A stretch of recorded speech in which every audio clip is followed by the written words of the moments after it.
Hello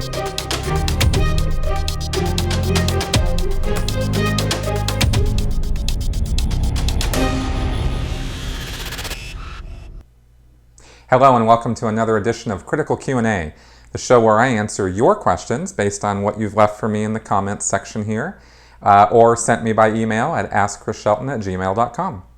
I want to first give a little shout out to those people who have signed up as patrons and are supporting my channel. I cannot tell you how much I appreciate and love every single one of you and the wonderful comments and communications that you've sent me of support, and I want to encourage everybody who gets something out of my channel to, if you'd like, give me some support. It's really, really appreciated and will help me to make this even better for everybody. Okay, let's take up your questions.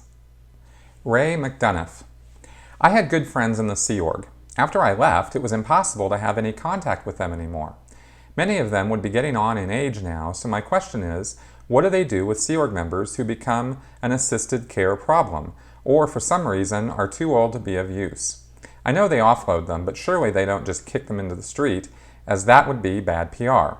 What public assistance would these guys be able to get after a life of almost no wages nor Social Security? What happens to them? My personal experience with this is I've observed Sea Org members who got along in age and could no longer work being put into assisted care living or old folks, retirement homes, and that was paid for by the Sea Org. I did see that happen in a handful of cases. I also saw people get offloaded, and in those cases they were some place of residence was assured before they left. They literally were not kicked off into the street. I never saw or heard of that occurring with an old person. Maybe they had family or, Scientology family, something like that they could go live with. But more often than not, what I actually saw was them stay on the base until they died. And that happened with a few people. They died on base. They were on part-time schedules or reduced schedules as they got advanced in age. That sort of thing was obviously discouraged in the Sea Org. They wanted people working as much as they could get work out of them. But it was also, there's not a total lack of humanity there with everybody in the Sea Org. Some people knew that these guys were just not up to, doing a schedule more than 4 or 5 hours a day of work. And I'm talking about work like filing or writing letters, this kind of thing, sort of, have them go in the basement and do that kind of basement work. So that's what I observed with that. And just one other note is that I also observed that when people were getting advanced in age from Clearwater, they were sent to Los Angeles because they didn't want anybody in Clearwater dying off on the Clearwater base at Flag because of Lisa McPherson and all that. They are just like crazy about not having anybody die out there in Clearwater, but it's okay for them to die in Los Angeles. Nobody cares about that. So that's something else I can report on that particular question. Shaka Cohen. I became fascinated with Scientology about 8 years ago. My brother took a few courses in Orange County in the early 80s when he was about 20 years old and still living with my parents. 20 years later, my brother and I grew up, married, had families, etc. Our dad was sick, so I had his mail forwarded to my house. Next thing I knew, on a regular basis, mail, flyers, full-color magazines, and pamphlets began flooding my mailbox, all addressed to my brother. I knew enough to not contact Church Scientology because I'd heard horror stories from friends. I moved to a new home in 2007. My home phone number is not listed, but one day my landline rang and the caller ID said COS. I usually ignore calls, but answered this one. The person asked for my brother. I yelled at the guy that he was creepy for calling me since my brother and I haven't lived in the same house since we were kids. I told him that my number was registered with donotcall.org and that I wasn't interested in his cult. He laughed wryly. I hung up. Here's my question. WTF? How did they manage to get my phone number, and why would they even bother? Do they get any people to return this way? What a colossal waste of time and resources. Pretty horrible PR, right?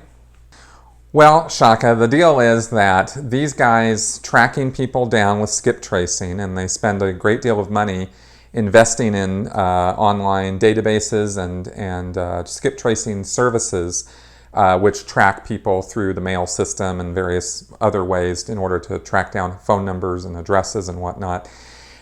They do that because it is a way for Sea Org members to stay busy, and it's a way for them to potentially make more money. Because if they can even reach one person who used to have anything to do with Scientology and convince them that it's all better now and everything is great and they should invest in Scientology now, then they can make out of one phone call a few $1,000s. And David Miscavige considers that a worthwhile investment of time and energy.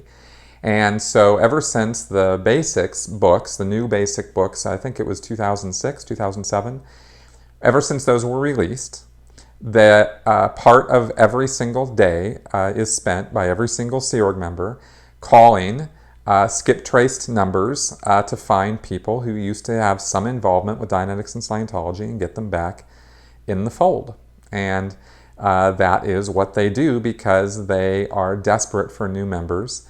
And of course, what the Sea Org members who are doing this don't really know is how toxic the word Scientology is in the real world.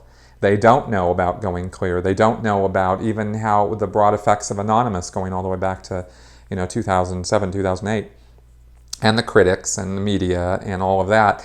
They are totally unaware of that, or they have very low awareness of it. They don't know how big the problem is, even though they know maybe that there is a problem.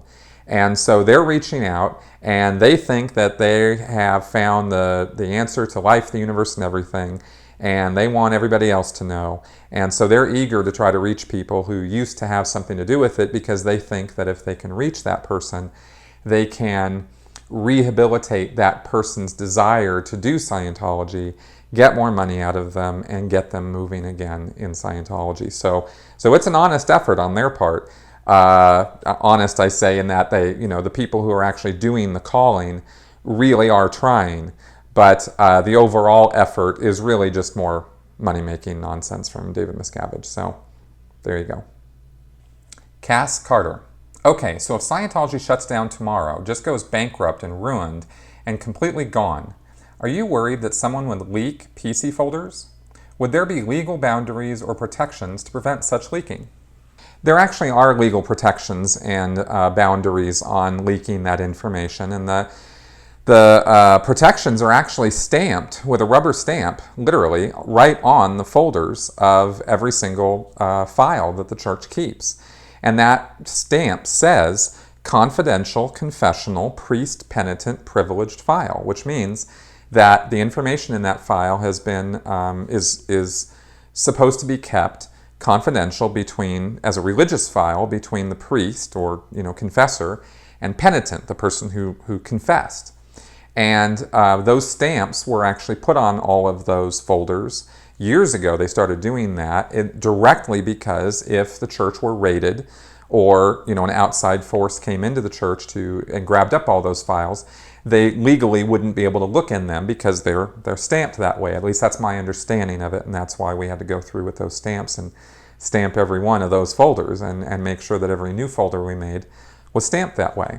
So now, of course, the church itself doesn't follow that, and they use the information any way they see fit. And they have contracts which people sign when they go into Scientology that specifically state that those folders are not the property of the individual, they are the property of the church, and the church can do whatever it wants to with them. That's actually in writing now. So if you go into Scientology and sign some of those contracts they have you sign, that's one of the rights you're signing away, is any right to access to your private information. But as far as if the church were to shut down, as far as I know, the legal boundaries or bindings on those folders are still in place. And while the church might not respect those boundaries, I think the FBI or any other government agency or anybody else who went in there would. So I think that information is safe from outside prying eyes. I just don't think it's safe, ironically, from the people who actually have it. Erica Adams. Chris, why can't members see that COB isn't trying to bring new people into the church? Do they truly not see that the buildings are getting bigger, but not anything beyond that is being done? They have to realize that there is no real push to expand COS. Also, does Dorf on Cult go by COB to be more like LRH? Okay, well, the deal is that they actually don't see it. When you're inside the bubble world of Scientology, you are spoon-fed a lot of information that we out in the real world don't actually see. If you don't attend their events, and by their events I mean those broad international events where Miscavige goes on stage and feeds these guys for hours on end information, false, he just lies about the expansion of Scientology, how good it's doing, the effects it's creating in the world, the positive effects, all of the government leaders and policemen and officials and other people outside of Scientology who will give these PR spots to the church. They'll film them doing these little testimonials about how much the church has helped. And so the Scientologists just eat this stuff up because, of course, they're desperate for good news about Scientology. They're in a frame of mind where they want to believe. And so when you feed somebody who's in that condition information that, you know, allows them to continue to believe, they eat it up. And they don't question too much, and they don't look too closely at the statistics that are shown to them, and they don't do Google searches to do any fact-checking on the information that's given to them. And the reason I say that is because people who do fact-check, people who do question those statistics, end up leaving the church, and now they're like me, they're out, they're gone, you know. And that still happens, of course, with you know, people trickling out.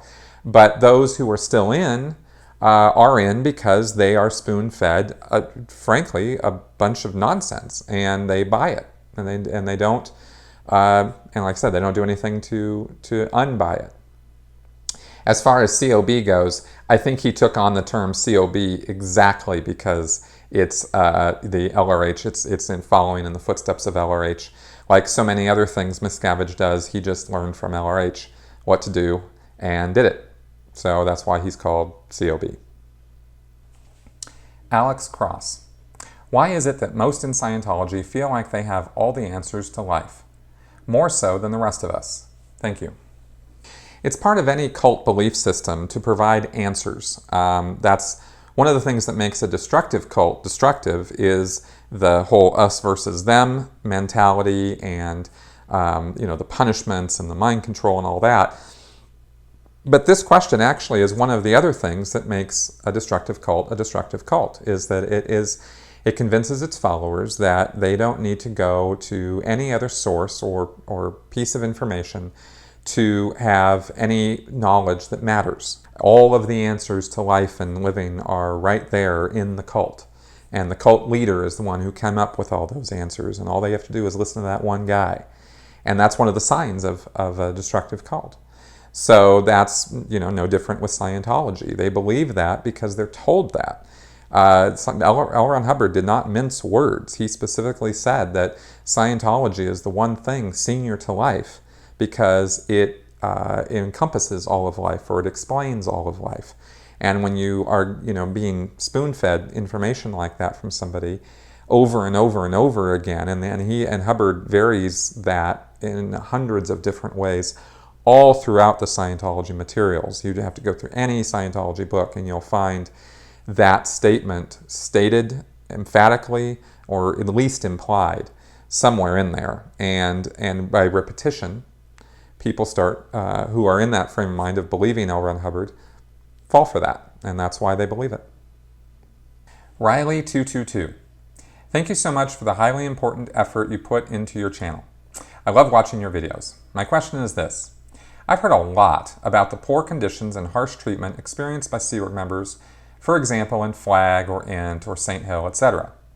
I've read about the limits on having a cell phone, a car, watching TV, keeping a passport, and so on. But what about Sea Org members who occupy certain positions in local orgs? I've met some of them, and they have cell phones, Facebook pages, and some use cars. Does that mean that these ESO members have it better than those at higher orgs? Are they treated less harshly? Are they too sleep and food deprived and have heaps of pressure? Some Sea Org members, a select few, are posted in local orgs like Denver or Las Vegas or, you know, Milan or something like that. Orgs that I call local orgs, meaning orgs that are churches of Scientology that are not on the central bases where most of the Sea Org members are. And those are called, those staff members, those Sea Org members who are posted out there are called network staff, because they are out there to do a very specific function at the local org, be a representative of management, and handle financing in the orgs, things like that. So those Sea Org members have a lot more, you could say that they have a lot more leash given to them, because they're out unsupervised, and so they have to supervise themselves. Usually there's more than one of them posted in the local orgs, and so they keep an eye on each other, and they don't get too out of hand. And and they have daily reports going back and forth between them and the Sea Org bases and their managers to keep them on the rails and keep them focused and give them direction and tell them what to do. And it's mostly the Sea Org members' job there to keep the staff on the rails and producing and keep them going and motivated and that sort of thing. So that's what they're doing there. If they have cell phones, it's pretty much because they're, being in touch with public and out in the real world. It just kind of makes sense to have that versus having a, being on the landline all the time in the modern world. Not too many people have that. But I'm willing to bet that most of them don't have data access on those cell phones. They can't just randomly look at stuff on the internet on those phones. As far as cars, I don't know. There's not really that big of a restriction on cars in the Sea Org. People in the Sea Org on bases do have cars if they can afford it. The main thing is Sea Org members can't afford to have cars because they can't make the insurance payments when they're making less than $50 a week. But as far as Facebook pages go, that's verboten. Any Sea Org member who's got a Facebook page is definitely off the rails. And that's not authorized. That's not something that they're authorized to have, at least not when I was in. It certainly wasn't. There would be no reason for a Sea Org member to have a Facebook page. So that's just, that's a Sea Org member who's abusing his liberties. And he would be, if that sort of thing was found out about, they'd be yanked back to the base for correction and for handling. In other words, sec checking and ethics and punishments and all that sort of thing to get the guy back in line. And he either straightens up and promises to not do that crap anymore, or he doesn't go back out and he's kept on the base and they have to replace him with somebody else who will toe the line and will be able to be trusted, is how they would say it. So they're given a little bit of leash, but they're not given a lot of leash, and they're supervised very closely. So, do they have it better? Yeah, they do. Do they have a better chance of snapping out of it and seeing how things really are? Yes. Do they have a better chance of getting on Google and looking up Scientology stuff? Yes, they do. And of course I say all that because that's how I did it. I wasn't posted in a local org, but I was out in orgs like that in Twin Cities and Las Vegas and out and about. And that's how I did it. So I certainly know it could happen with other people. And of course, I certainly hope that they do abuse their rights and the liberties and get on Google and find out what's really going on and then, take a hike. Curious onlooker. Over the course of your career in the Sea Org, how much of your typical week or month involved indoctrination activities as opposed to working on projects? In other words, how frequent were group meetings, video screenings, or other activities designed to solidify your loyalty to the cause, the group identity, LRH, or Miscavige? Was the volume of indoctrination fairly constant over the years, or were there periods of greater intensity? All right, let me just randomly throw some things out here as they occur to me, and I'll kind of go through my schedule as a Sea Org member. There are daily musters in the morning, in other words, gatherings of all the Sea Org members where roll call is taken, and so attendance is noted, and people are chased up if they're not there because, let's say, some guy doesn't show up in the morning because he slept in, and they have to go roust him and get him up and that kind of thing. That happens. So there's musters. There's these formations in the morning, afternoon, after lunch, and after dinner, and then often at the end of the night as well. So there could be 3 to 4 musters every day. At those musters will be announcements and briefings given to keep the troops, up to date on what's going on, give them quotas or targets for income or fundraising, and or orders on what new emergency has come down the line that needs to be handled or dealt with. So that occurs every single day, many times a day. every week there was, in Los Angeles at the Pacifica base, there was a base briefing.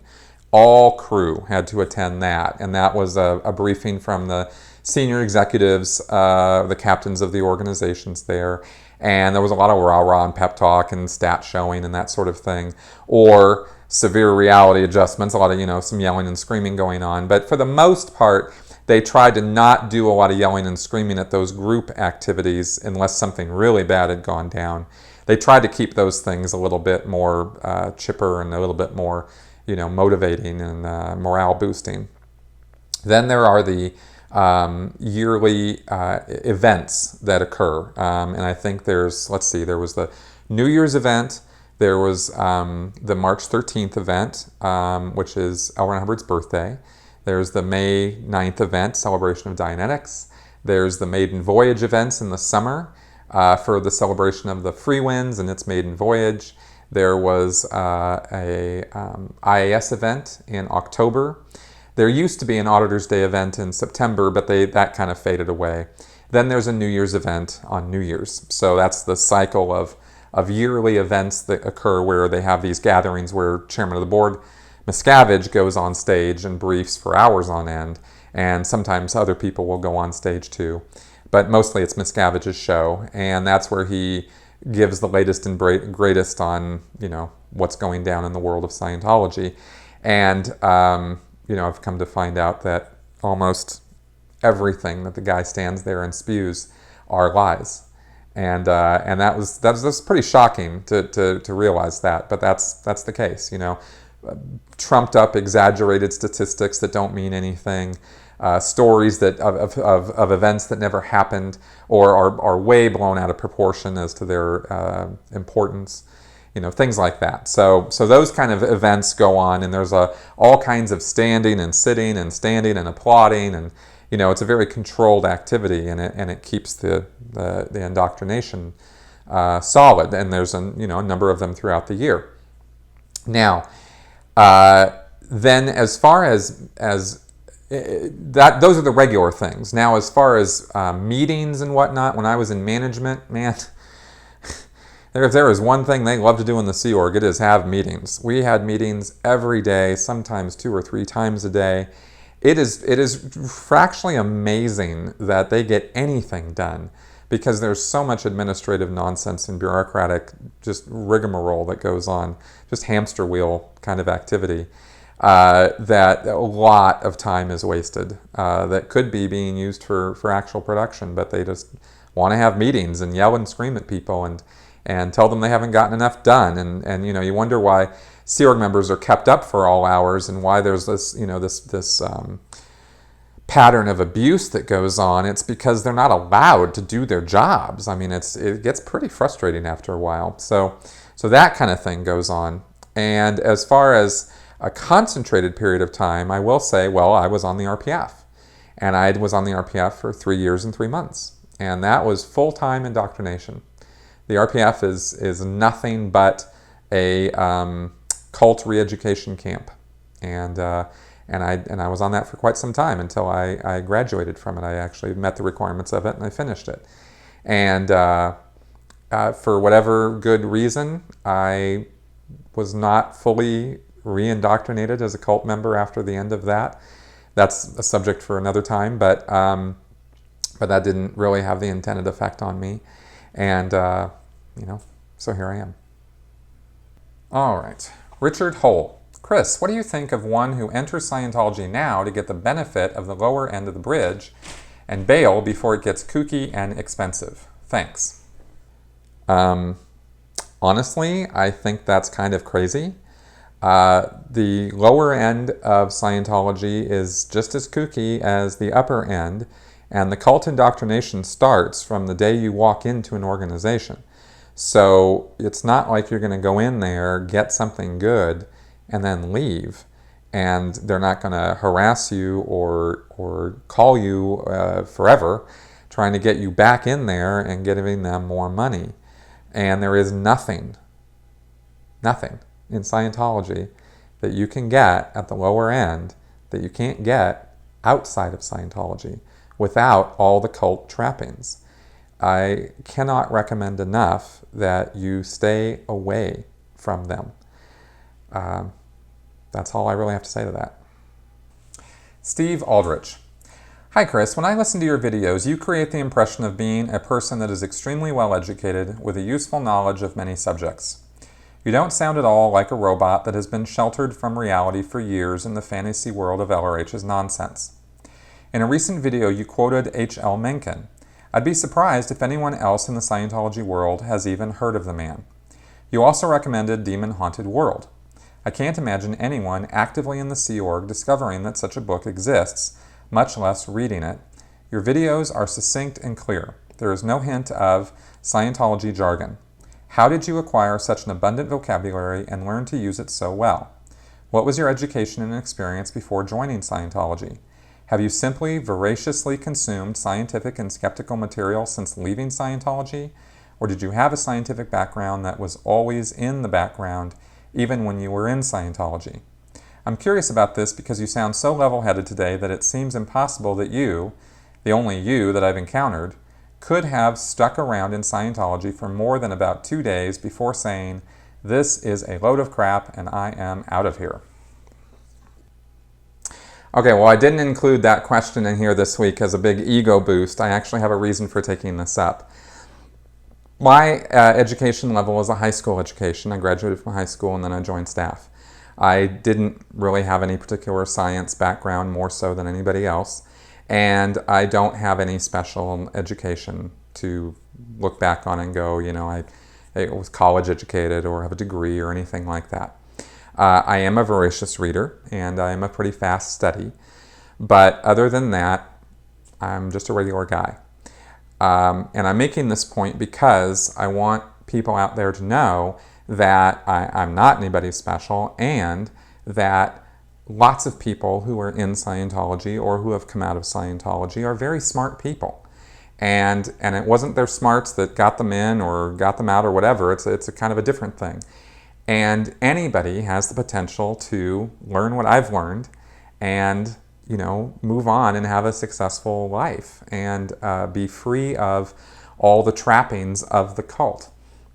It's a process of educating yourself and purposefully and knowingly flushing the cult language out of your system, as I've said before, and learning what the cult system is and how it works, because it is a system. It's a system of mind control. It's a system of indoctrination. It was done on purpose. It was done with malice aforethought, and it can be gotten free from. And that's really what my message is about this, is that anybody can get free of this. Anybody can learn what I've learned.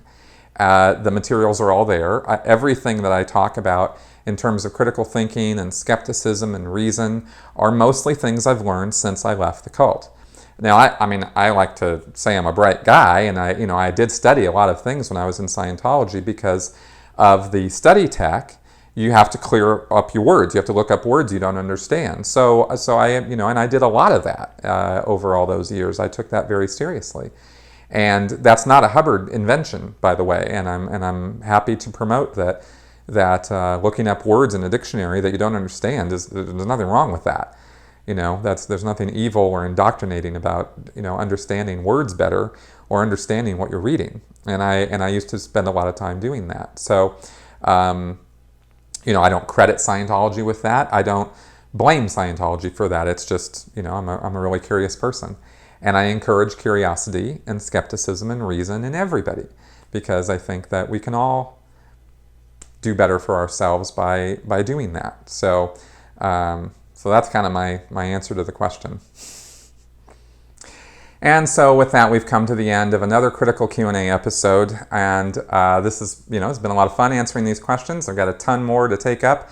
I kind of wish I could squeeze more into these half-hour episodes, but I've only got so much time, and I don't want to take up more than that. So we'll just keep plowing through them, and you keep sending them to me because I love them. I love your feedback. I love your comments. And if you have anything to say about anything I've said here today or in earlier videos, please go ahead and let me know. I see everything, and I encourage you to do that. And I also encourage you to offer any support you can for my channel so that I can build this up and take this to a higher level, which I'd like to do. So until next week, thank you very much for watching, and I'll see you later.